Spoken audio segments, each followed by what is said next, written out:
안녕하십니까. 감사 스마일입니다. 2022년 5월 13일 아침 방송 즐겁게 해보겠습니다. 오늘의 좋은 글은 현인은 기회를 발견하는 것이 아니라 스스로 만든다.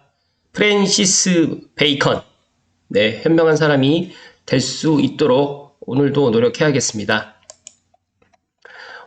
지금 살펴보는 신분당선 운임 조정 안내는 알고 계시는 분들 알고 계시겠지만 5월 28일 날 이제 신분당선 연장 신사에서 강남 구간이 이제 운행을 합니다. 그래서 이와 관련해가지고 신분당선 개통 및 정기 운임 조정 신사에서 강남 개통을 하기 때문에 그거 관련해서 이제 신규 개통하는 구간은 500원이 지금 별도로 운임이 지금 계획되어 있고요. 또 연계 할인 금액은 현행 700원에서 600원 좀 줄어드는 것 같습니다. 신분당선 운임이 제가 알고 있기로 GTX A, B, C를 제외하고는 현재 1호선부터 9호선까지 다니고 있는 지하철 노선 중에서 가장 요금이 비싼 걸로 제가 알고 있는데, 그래도 요금 비싸도 이 노선의 그 파급 효과는 상당히 크기 때문에 많은 분들이 이제 신분당선 신사에서 강남 구간이 연장 개통하게 되면 이제 9호선이라든지 7호선을 갖다가 이제 한 번에 환승이 가능하기 때문에 상당히 좋을 듯 하고요. 더 나가서 저는 지금 이 신사역까지 들어오게 되면 이제 경기 남부에 계시는 분들이 3호선을 갖다가 환승하기 위해서 번거롭지 않고 신사역에서 환승해서 제가 엊그제 다녀왔던 청와대까지 신사역에서 환승해서 경복궁역에서 내린다고 하면 이제 신분당선을 이용하시는 분들은 한 번만 환승하면 될 것 같다라는 말씀을 오늘 아침에 드리려고 제가 이야기를 드립니다.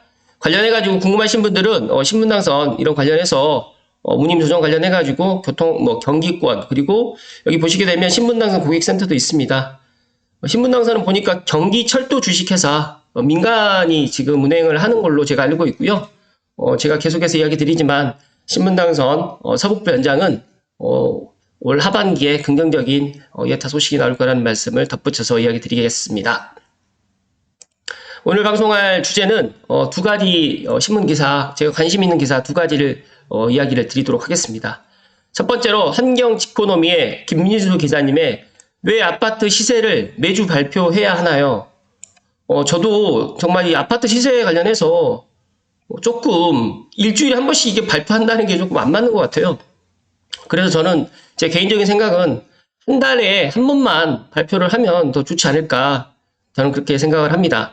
한번 관련된 기사 좀 살펴보면 우리나라는 유독 집에 대한 관심이 정말 높습니다. 그래서 자산의 70%가량이 집이라는 부동산에 쏠려 있고, 게다가 전 국민의 60% 가까이가 아파트에 살다 보니까 가격에 상당히 민감합니다. 그래도 정부기관에서 매주 시세를 발표해야 할까요? 라고 지금 김진수 기자님께서 이런 기사를 냈는데, 저도 왜 이거를 일주일에 한 번씩 매주 아파트 가격 동향을 발표를 할까? 예를 들어서 이제 월 1회만 해도 충분할 텐데, 그렇게 우리나라 사람들이 집을 갖다가 주식처럼 오늘 샀다가 내일 파는 게 아닌데, 이거 관련해가지고 저도 계속 의구심을 가졌었는데, 이런 기사가 나와서 한번 이야기를 오늘 드려보겠습니다. 2008년도에 주간 단위 지수가 신설된 데 이어서 2013년도 한국부동산원의 국민은행으로부터 주택조사 및 통계 업무를 넘겨받았는데, 이때 국내에서 주택가격 주간 통계가 15년간 이어져 왔습니다. 그래서 중개업소나 소비자도 때 되면 나오는 통계로 인식을 하는데, 관련해가지고 이제 이게 시세와 실거래 가격이 혼동하는 경우도 있고, 더 나아가서 부동산원과 업체들이 표본단지를 토대로 시세를 추정하기 때문에 또 약간 좀 상이할 수도 있습니다. 그래서 부동산원은 전국 3만여 개 아파트 단지를 기준으로 잡는데, 실거래 가격도 반영하지만 중개업소에서 제시하는 효과도 반영되기 때문에 주간 거래량이 많지 않은 단지 같은 경우에는 실거래 가격만으로 부족한 점을 중개업소의 추정치로 고정하는 겁니다. 그래서 이런 부분에 있어서 실거래가 나오지도 않았는데 그냥 호가만 가지고 이제 이렇게 실거래가 하나도 안 나왔어요. 예를 들어 그 주간에. 그렇다고 하면 중개업소에서 제시하는 호가도 반영되기 때문에 실질적으로 맞지 않습니다. 그래서 이런 부분에 있어서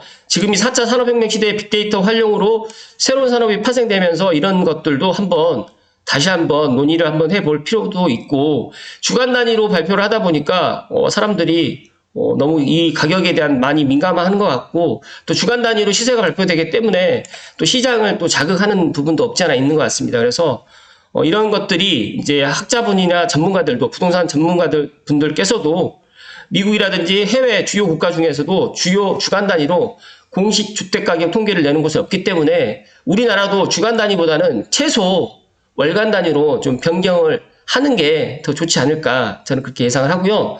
더 나아가서 실수요자라면 집을 사기까지 통상 뭐 몇 개월 이상 고민할 거고 많은 분들은 고민을 좀 많이 하신 분들은 1년 이상 고민을 할 텐데 이 주간 단위 가격의 흐름이 의미가 크지 않고 더 나아가서 실제 100가구라든지 500가구 단지에서 1년에 거래되는 비율이 5% 미만입니다. 예를 들어가지고 지금 뭐 100가구로 이야기를 했는데 95가구 같은 경우에 그 단지에 계속 살기 때문에 시세 변화에 일희일비하지 않기 때문에 이런 부분에 있어서 주간 단위 주택 가격을 좀 변경을 하는 것이 어떨까라고 이제 김진수 기사님께서 기사를 내셨는데 감사스마일도 이번에 주간 단위에서 저는 최소 월 단위로 그러니까 주간 단위는 너무 좀 너무 변수들이 많고 또 여러 가지의 또 그런 부분에 있어가지고 적합하지 않다라는 말씀을 제 개인적인 생각을 이야기 드리고요. 이어서 두 번째 비즈니스 워치의 분양가 오늘이 제일 싸다 청약 전략은 감사 스마일이 계속해서 이야기 드리지만 분양가 상한제라든지 자재값이 인상이 돼서 전국 분양가가 오르면서 이제 서울 대신에 3기 신도시 등 공공분양도 고려해야 된다라고 지금 이제 이하은 기자님께서 이야기하셨는데 신문 기사를 좀 살펴보면 새 정부가 출범하면서 청약 대기자들은 어떤 전략을 펼쳐야 될까? 전문가들은 이제 서울 등 특정 지역을 고집하기보다는 시야를 넓힐 필요가 있다고 조언을 하지만 실수요자라면 되도록 빨리 청약에 도전해야 된다는 조언도 나오고 있습니다. 관련해서 윤석열 대통령 당선인께서 지금은 이제 윤석열 대통령께서 분양가 정상화 방침과 잇따른 건설 자재 가격 인상에 따라서 분양가가 오를 가능성이 크다는 분석이고요. 앞으로 부동산 대출 규제가 본격적으로 완화된다면 청약 경쟁률이 치솟을 수 있다는 전망도 있습니다. 그래서 저는 분양가는 오늘이 가장 제일 싸다. 그래서 청약 도전을 서둘러야 되고 거기에서 이제 주택도시보증공사에서 최근 3년간 민간 아파트 평균 분양 가격은 조사를 해봤는데 우상향했고요. 지난 3월 말 기준으로 했을 때 민간 아파트 평균 분양 가격은 1제곱미터당 433만 원이었습니다. 소폭 감소했다고는 하지만 제가 생각했을 때 분양가 상한제가 아마 올 하반기에 좀 조정이 되지 않을까 저는 그렇게 예상을 하고요. 더 나아가서 이제 분양가 정상화를 갖다 약속을 했습니다. 그래서 공공분양 같은 경우에는 분양가 상한제를 유지할 수 있겠지만 민간 분양 같은 경우에는 분양가 상한제를 유지하지 않고 좀 조정이 되지 않을까 저는 그렇게 예상을 하고요. 이거 관련해 가지고 이제 장재현 리얼 투데이 리서치 본부장께서 분양가 상한제 완화나 자재값 상승 영향이 어느 한 지역에 국한되지 않는 만큼의 전국 아파트 분양가가 함께 오를 것으로 보인다라고 지금 전망을 했습니다. 그래서 분양가는 지금이 제일 저렴할 가능성이 크고 우선 분양하는 단지에 빠르게 지금 청약을 하는 방법을 취해라라고 지금 조언을 했는데 관련해가지고 지축센텀이라든지 뭐 여러 지금 수도권에 민간이라든지 공공분양을 하는 아파트 단지를 계속해서 지금 도전을 하고 계시는 분들이 많은 거라고 지금 알고 있고요. 감사스마일 TV 애청하시는 분들도 그러는 걸로 제가 알고 있는데요. 민간 아파트 1제곱미터당 평균 분양 가격은 표에 보시는 바와 같고요. 이거는 제가 뭐 이야기 더 이상 드리진 않겠지만 분양 물량도 불안한 상태지만 이제 공공분양 등 선택지를 넓혀야 된다. 그래서 청약 전략을 갖다가 저는 서울에 계시는 분들은 서울 위주로 해가지고 이제 청약을 기다리는 게 맞는데 고양시라든지 3기 신도시 인접에 계시는 분들은 3기 신도시 공공분양이라든지 공공분양이 지금 사전 청약을 계획을 하고 있잖아요. 그래서 사전 청약을 갖다가 준비하시고 만약에 공공분양 사전 청약이 안 된다고 하면 내년 내후년에 계속 이제 민간 분양 그러니까 3기 신도시도 이제 민간 분양을 실시할 거거든요. 그래서 민간 사전 청약을 준비하시라는 말씀을 좀 조심스럽게 드립니다. 관련해가지고 이제 기사들은 앞에서 제가 말씀드렸던 내용과 거의 비슷하고요. 시장 분위기가 지금 현재 예정된 분양 물량이 많지 않기 때문에 조건은 폭을 넓혀가지고 청약 계획을 짜는 편이 좋다. 그리고 이제 청약 제도도 제가 판단했을 때는 좀 수정이 될 것 같습니다. 그래서 지금은 추첨제가 거의 84제곱미터 이하는 거의 없는데 추첨제도 지금 제가 판단했을 때는 부활할 것 같고요. 1인 가구도 이제 내 집을 갖다 청약으로 당첨될 수도 있다라는 말씀 드리고요.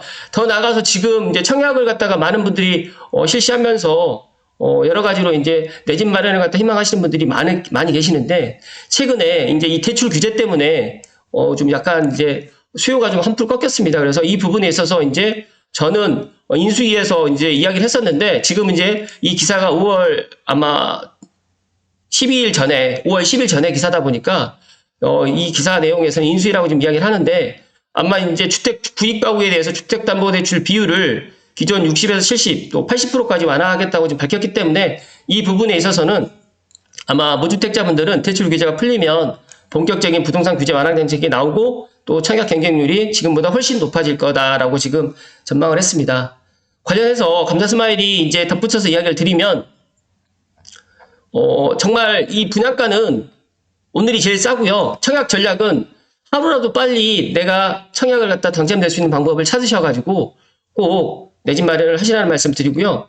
최근에 그 인테리어라든지 하다못해 이제 인테리어 비용이 너무 비싸다 보니까 시트지로 해가지고 이제 내 집을 갖다가 좀 이쁘게 좀 인테리어 하시는 분들이 계시는데 그 시트지 그 붙이는 비용도 상당히 많이 인상했다고 제 가까운 지인이 이제 견적을 받아보고 실제 이제 시트지를 갖다가 이용해서 내부를 갖다가 이제 인테리어를 갖다 하고 있는데 그런 이야기를 저에게 해 주셔가지고 제가 오늘 이런 이야기도 좀 덧붙여서 이야기 드립니다. 그래서 분양가는 지금도 비싸지만 앞으로 더 비싸지고요.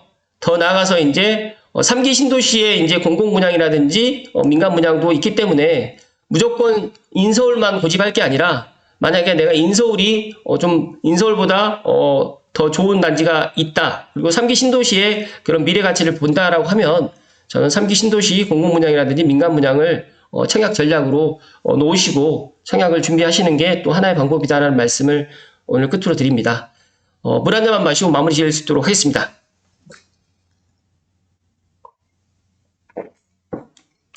제가 어제 보니까 그 비트코인의 그 한 종류인 루나하고 테라 가격이 상당히 많이 하락을 했더라고요.